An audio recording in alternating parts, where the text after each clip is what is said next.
Welcome back again.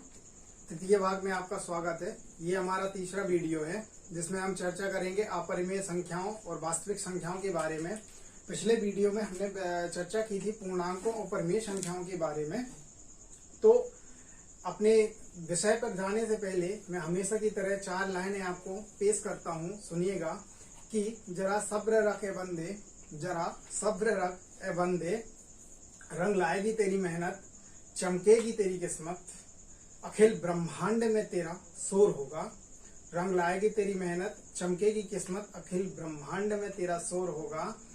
तेरे नाम का सिक्का चलेगा एक दिन, वो वक्त तेरा अपना होगा, वो तेरा अपना एक दौर होगा, है ना।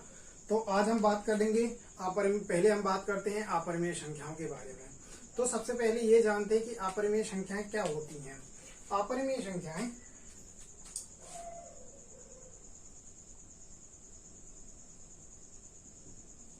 इन्हें हम पूर्णांकों के अनुपात के रूप में नहीं लिख सकते।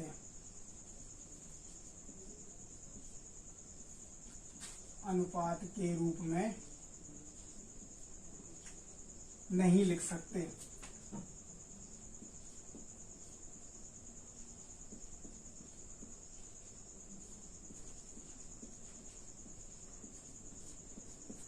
तो परिमेय संख्याओं के बारे में मैंने आपको पिछले वीडियो में बताया था कि परिमेय संख्याओं को हम पूर्णांकों के भिन्न या अनुपात के रूप में लिख सकते हैं।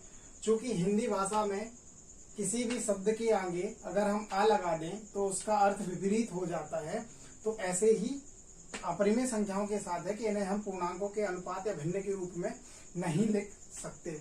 सो अब हम बात करेंगे हमेशा की तरह इनके ओरिजिनेशन की, ये कहाँ से आई हैं और किसके दिमाग की सोच थी या किसने इन्हें प्रदर्शित किया या पहले दुनिया के सामने लाके बताया कि ऐसी भी कोई चीज होती है या ऐसी भी कोई संख्याएं होती हैं। तो इनको योगदान जाता है पाइथागोरस के अनुयायियों को।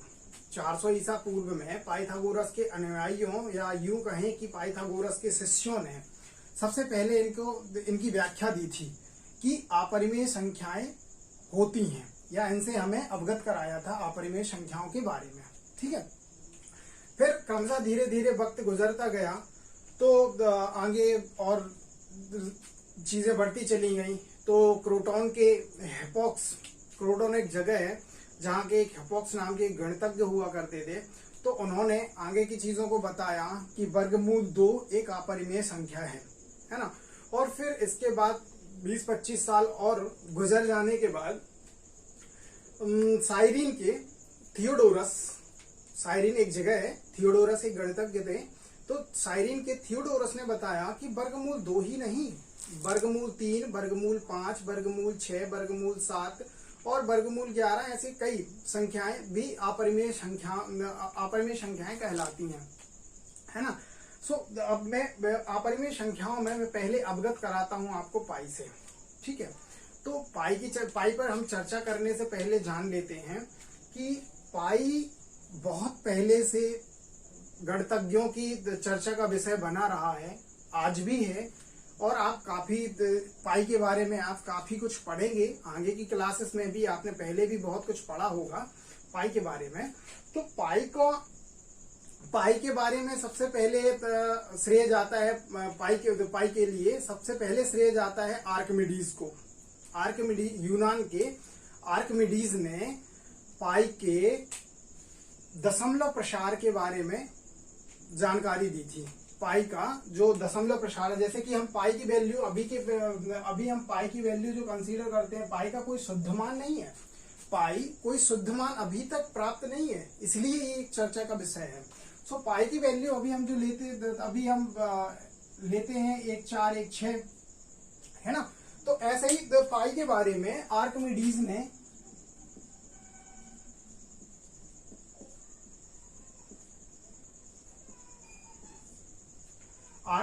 ने पाई की जो वैल्यू दी थी, दशमलव प्रसार सबसे पहले बताया था, दशमलव के बाद के अंकों का जो प्रसार बताया था पाई का, तो वो बताई थी 3.140 857 less than pi less than 3.142857 sorry, ठीक है। तो ये जो मतलब सबसे पहले आर्किमिडीज ने पाई की जो दशमलव प्रसार के बारे में चर्चा की थी, तो उन्होंने दो वैल्यूज के बीच के बारे में बताया था कि पाई की वैल्यू की इस वैल्यू और इस वैल्यू के बीच में कहीं ना कहीं पाई की वैल्यू प्रदर्शित है या एग्जिस्ट करती है, पाई की कोई वैल्यू है, ठीक है। और हमारे गणितज्ञ आर्यभट्ट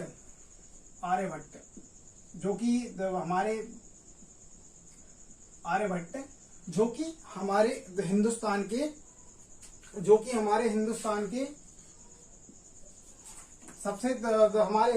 खगोलविद, जो कि हमारे हिंदुस्तान के एक प्रख्यात खगोलविद और मतलब गणितज्ञ रहे हैं आर्यभट्ट, है ना। सो आर्यभट्ट का भी पाई के क्षेत्र में काफी कुछ, या यूं कहें कि बहुत विशेष योगदान है आर्यभट्ट का। आर्यभट्ट ने पाई के दशमलव के 4 अंकों तक शुद्धता का मान दिया था। तो ये जो हम पाई की वैल्यू लेते हैं, पाई की वैल्यू 3.1416 जो हम लेते हैं, ये पाई की वैल्यू आर्यभट्ट के शुद्ध मान के रूप में लेते हैं। चूंकि अब कंप्यूटर का जमाना आ गया है, तो अब तो बहुत सारे डिजिट्स तक पाई की वैल्यू कंप्यूटर के थ्रू निकाली जा चुकी है, और उनपे अभी भी खोज बनी हुई है। गणितज्ञों की चर्चा का विषय आज भी पाई बना हुआ है। तो इसके आगे हम बात करते हैं पाई के बारे में, और हम बात करते हैं, आगे ले जाते हैं। तो 1700 सदी के अंत में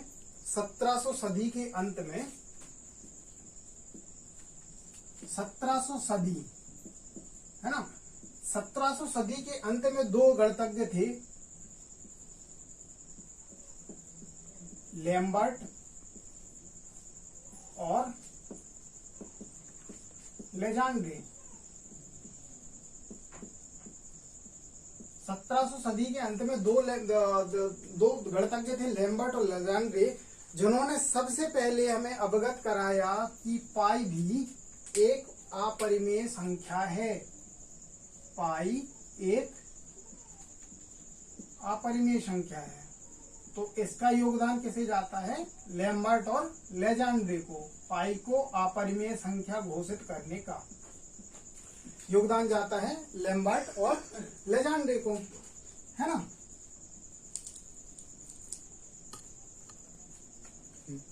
तो अब हम चर्चा करते हैं परिमेय संख्याओं और अपरिमेय संख्याओं के बीच के अंतर की, है ना। परिमेय संख्या और अपरिमेय संख्या, इन्हें किस तरीके से वर्गीकृत किया जा सकता है, या इनमें कौन से तरीके का अंतर है ना। तो एक तो आप ये जान चुके हैं कि परिमेय संख्याएं जो हैं उन्हें भिन्न के अनुपात, पूर्णांकों के भिन्न या अनुपात के रूप में हम लिख सकते हैं। अपरिमेय संख्या को हम पूर्णांक या भिन्न के अनुपात के रूप में नहीं लिख सकते।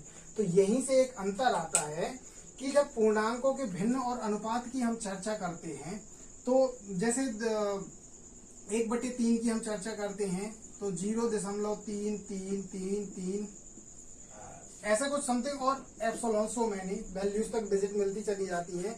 और ऐसी अपरिमेय संख्याओं की अगर हम चर्चा करें, तो इसमें हम देख रहे हैं परिमेय संख्याओं में कि डिजिट्स और इसके जो दशमलव के बाद के अंक हैं, या तो वो एक समय के बाद शून्य हो जाते हैं, या तो एक समय के बाद वो शून्य हो जाएंगे, या एक क्रमशः एक स्थिति में या एक पर्टिकुलर पैटर्न को फॉलो करते हुए चले जाएंगे।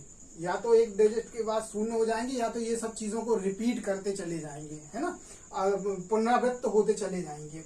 लेकिन अपरिमेय संख्याओं में क्या होता है? अपरिमेय संख्या में अगर मैं दशमलव के बाद की बात करूं, दशमलव के बाद के जो अंक हैं अपरिमेय संख्याओं में, तो इनका कोई क्रमबद्ध तरीके से कोई पैटर्न नहीं होता है। अपरिमेय संख्याओं में क्रमबद्ध तरीके का कोई पैटर्न नहीं होता है और ये नहीं रिपीट करती हैं। ये आगे डिजिट्स बढ़ते चले जाते हैं और संख्याएं और आगे और बढ़ती चली जाती हैं और उलझती हुई, यूं समझ लें कि उलझती हुई चली जाती हैं, है ना। तो ये है अपरिमेय संख्याओं और परिमेय संख्याओं के बीच का बेसिक अंतर। ठीक है, तो अब हम बात करते हैं, फिलहाल एक छोटी सी चर्चा करते हैं हम वास्तविक संख्याओं पर, है ना।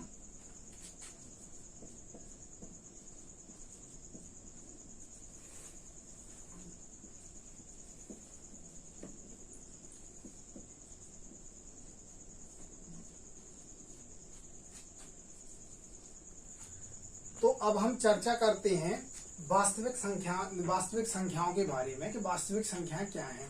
बाकी जो कुछ बचा हुआ पार्ट है हमारा अपरिमेय संख्याओं के बारे में बहुत सी चर्चा करनी अभी हमें बाकी है। तो दशमलव प्रसार का भी हम आगे हम एक दो क्वेश्चंस करेंगे, उनमें इनका यूज और विश्लेषण भी हम बता देंगे आपको। और जो बेसिक डिफरेंस मैंने बताया है इसको बहुत बढ़िया तरीके से मैं आपको उधर एक्सप्लेन करूंगा। क्योंकि ये सब कुछ आपका सिलेबस का हिस्सा नहीं है तो मैं इसलिए इन सब चीजों को मैंने एक जनरल इंफॉर्मेशन के तौर पर आपको प्रदर्शित किया है। बाकी सिलेबस में कोई हिस्सा नहीं है तो मैं इनको ज्यादा टाइम नहीं लूंगा आपका, है ना। तो हम बात करते हैं वास्तविक संख्याओं के बारे में जिन्हें हम क्या रियल नंबर बोलते हैं, है ना। तो वास्तविक संख्याओं पर चर्चा करने से पहले हम समझते हैं रेखा को, रेखा की परिभाषा को समझते हैं।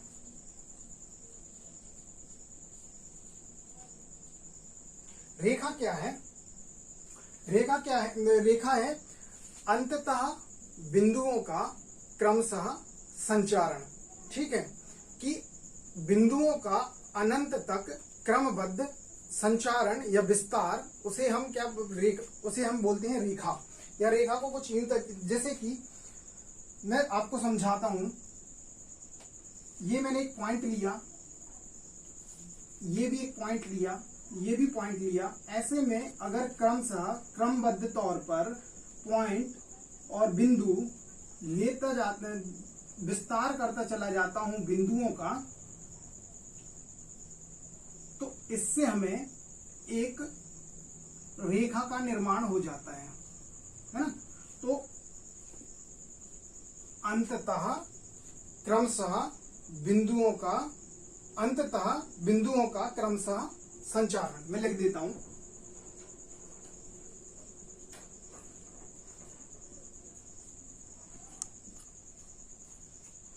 तो अब हम बात कर रहे हैं ना अनंततः बिंदुओं का क्रमशः संचारण। ठीक है, जिसे हम रेखा बोलते हैं। ठीक है, या हमें एक रेखा प्राप्त हो जाती है। अब हम बात करते हैं वास्तविक संख्याओं की, जो कि मुझे बताना आपको बहुत ज्यादा जरूरी था। तो वास्तविक संख्याओं के बारे में अगर बात की जाए तो सन 1870 में केंटर और डेडेकिन जर्मनी के दो प्रसिद्ध गणितज्ञ थे, जिन्होंने भिन्न भिन्न विधियों से सिद्ध कर दिया था कि वास्तविक संख्याओं के बारे में इन्होंने भिन्न भिन्न विधियों से सिद्ध किया था कि संख्या रेखा का प्रत्येक बिंदु एक अद्वितीय वास्तविक संख्या को निरूपित करता है। ठीक है, या इसके अपोजिट अगर मैं बात, या इसके अपोजिट या इसको अपर रूप की मैं अगर बात करूं तो प्रत्येक वास्तविक संख्या रेखा के एक अद्वितीय बिंदु को निरूपित करती है या प्रदर्शित करती है। ठीक है, तो ये बात हुई वास्तविक संख्या की और संख्या रेखा की। ठीक है, तो इसके आगे हम चर्चा करेंगे, आने वाले वीडियो में हम चर्चा करेंगे वास्तविक संख्याओं का दशमलव प्रसार और वास्तविक संख्याओं पर संक्रियाएं और वास्तविक संख्याओं का संख्या रेखा पर निरूपण। ठीक है, तो अभी जो हमने आज तक तीन वीडियोस में जो पढ़ा, तो हम उनका एक शॉर्ट रिव्यू करते हैं। क्योंकि मैंने आपको बताया था पहले भी कि मैं एक डायग्राम के थ्रू आपको एक रिवीजन कराऊंगा या रिव्यू दूंगा, तो मैं शॉर्ट रिव्यू कराता हूं आपका डायग्राम के थ्रू। तो पहले वीडियो में हमने पढ़ा था प्राकृतिक संख्याओं के बारे में। ठीक है, फिर उसके बाद मैंने आपको बताया था प्राकृतिक, जिन्हें हम काउंटिंग में लेते हैं, ठीक है, मैंने उदाहरण भी दिया था। और अगर हम प्राकृतिक संख्याओं में 0 को ऐड कर देते हैं तो ये मिलकर बनाती हैं पूर्ण संख्याएं, ठीक है। और फिर अगर प्राकृतिक संख्याओं के ऋणात्मक अंश की हम बात करें तो ऋणात्मक अंश मिलकर क्या बना देते हैं, पूर्णांक बना देते हैं, ठीक है। पूर्णांक, ऋणात्मक अंश मिलकर पूर्णांक बनाते हैं, जिन्हें कि हम इंटीजर्स भी बोलते हैं और जेड से डिनोट करते हैं, ठीक है, जिनका मैंने एक आपको ओरिजिनेशन भी बताया था।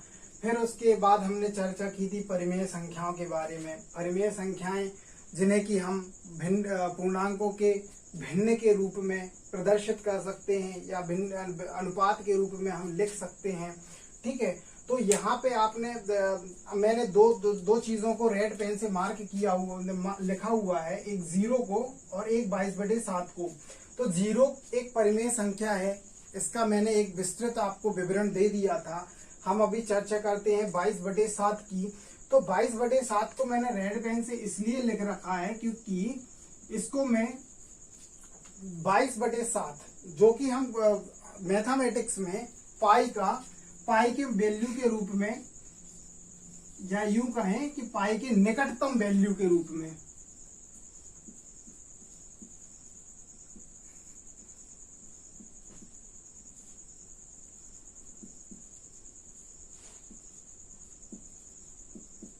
पाई का जो कि निकटतम मान बोला जाता है। मैंने आपको बताया पाई की कोई शुद्ध वैल्यू अभी तक पता नहीं है या ना ही उसका पता लगाया जा सका है। तो 22/7 को हम पाई के निकटतम मान के रूप में लिखते हैं। तो 22/7 चूंकि दो पूर्णांकों के अनुपात के रूप में हमने इसे लिखा है या लिख सकते हैं, तो इसे हम परिमेय संख्या के रूप में व्यक्त करते हैं। चूंकि पाई एक अपरिमेय संख्या है, मेरे शब्दों को जरा गौर से सुनिएगा, पाई एक अपरिमेय संख्या है, लेकिन 22/7 को हम पाई का निकटतम मान लेते हैं, ना कि पाई का कोई मान नहीं है, लेकिन निकटतम मान है 22/7। तो 22/7 जब हम लेते हैं तो 22/7 एक अपरिमेय संख्या है, 22/7 एक परिमेय संख्या है, पाई एक अपरिमेय संख्या है जिसका कोई शुद्ध वैल्यू अभी तक नहीं पता है। उसके बाद हमने चर्चा की है अपरिमेय संख्याओं के बारे में। मैंने आपको पाई बताया, √2 बताया, √5, √3, √5, √7। आप कक्षा 10 में जब आप जाओगे तब उधर आप पढ़ोगे अपरिमेय संख्याओं के √3, √5, √7 और √11 के बारे में, ठीक है। तो और मैंने एक डायग्राम बनाया है, इसको मैं एक एग्जाम्पल के तौर पे मैं बताता हूं कि जैसे कि आपके पास एक बैग है, आप कक्षा 9 के छात्र हैं, आपके पास एक बैग है, ठीक है। बैग में आपकी कक्षा 9 में कितने विषय हैं? कक्षा 9 में आपके कितने विषय हैं? आपकी कक्षा 9 में विषय हैं हिंदी, इंग्लिश, मैथमेटिक्स और गणित, सोशल साइंस, सामाजिक विज्ञान, विज्ञान, साइंस, संस्कृत, है ना। तो ऐसे कुल मिला के जो भी सब्जेक्ट हैं, ये सारे सब्जेक्ट एक आपकी एक कक्षा का पूर्ण सिलेबस, पूरा एक सिलेबस बनाते हैं कि आपको इस कक्षा को पास करने के लिए ये सब चीजें पढ़नी पड़ेगी, है ना। तो सारे सब्जेक्ट अलग अलग हैं लेकिन कक्षा एक है ना। तो ऐसे ही कुछ इनका भी है, प्राकृतिक संख्याएं, पूर्ण संख्याएं, पूर्णांक, परिमेय संख्याएं, अपरिमेय संख्याएं, इन सबको अगर एक तरीके से मान लिया जाए तो ये है रियल नंबर। ये सारे रियल नंबर के अंतर्गत आते हैं। आपके सब्जेक्ट अलग अलग हैं, लेकिन कक्षा तो आपकी 9 है ना। तो ऐसे ही रियल नंबर के अंतर्गत ये सब आते हैं। और मैंने पहले वीडियो में चर्चा की थी सम्मिश्र संख्याओं के बारे में, जिन्हें हम कक्षा 11 में जाके पढ़ेंगे। तो सम्मिश्र संख्याओं के बारे में मैं थोड़ा सा और विस्तार से बता देता हूं आपको। सम्मिश्र संख्याएं जो मिलके बनती हैं वो 2 हिस्सों में मिलके बनती हैं। यहां मैंने लिखा हुआ है x + i/, ठीक है। सम्मिश्र संख्याएं 2 हिस्सों में मिलके बनती हैं। यहां पर उनका एक हिस्सा वास्तविक होता है और दूसरा हिस्सा काल्पनिक होता है। ठीक है, तो इसलिए मैंने इसको इस तरीके से प्रदर्शित किया है ताकि आपको समझने में आसानी रहे कि एक हिस्सा सम्मिश्र संख्याओं का वास्तविक होता है और एक हिस्सा आपका काल्पनिक होता है। तो ये था हमारा एक शॉर्ट रिव्यू, जो कि हमने एक शॉर्ट में रिवीजन कर दिया है जो भी आज तक हमने पढ़ा है। तो इसके आगे हम चर्चा करेंगे, आगे हम चर्चा, तो इनके बारे में हम चर्चा करेंगे आगे जाके, है ना, और विस्तार से। और जो भी हिस्सा आपके इस चैप्टर का या संख्या पद्धति या नंबर सिस्टम का बचा है वो मैं आगे आने वाले वीडियो में मैं बाकी बचा जो थ्योरी पार्ट है या जो भी थ्योरी पार्ट बचा है, जो एक्सप्लेनेशन मेरा पार्ट बचा है, मैं आपको आने वाले वीडियो में पूरा कवर करा दूंगा। उसके साथ में एक और वीडियो लूंगा जिसमें कि मैं आपके कुछ इसके न्यूमेरिकल्स और मतलब एक्सरसाइज या प्रश्नावली पे आपका ध्यान दूंगा और उन पर भी अपन कुछ क्वेश्चंस लगाएंगे, चर्चा करेंगे, प्रॉब्लम्स बनाएंगे। ठीक है, तो इसी के साथ मैं फिलहाल अभी आपसे इस वीडियो को मैं यहीं पर रोकना चाहूंगा, लेकिन उससे भी पहले मैं 4 लाइनें बोलता हूँ हमेशा की तरह।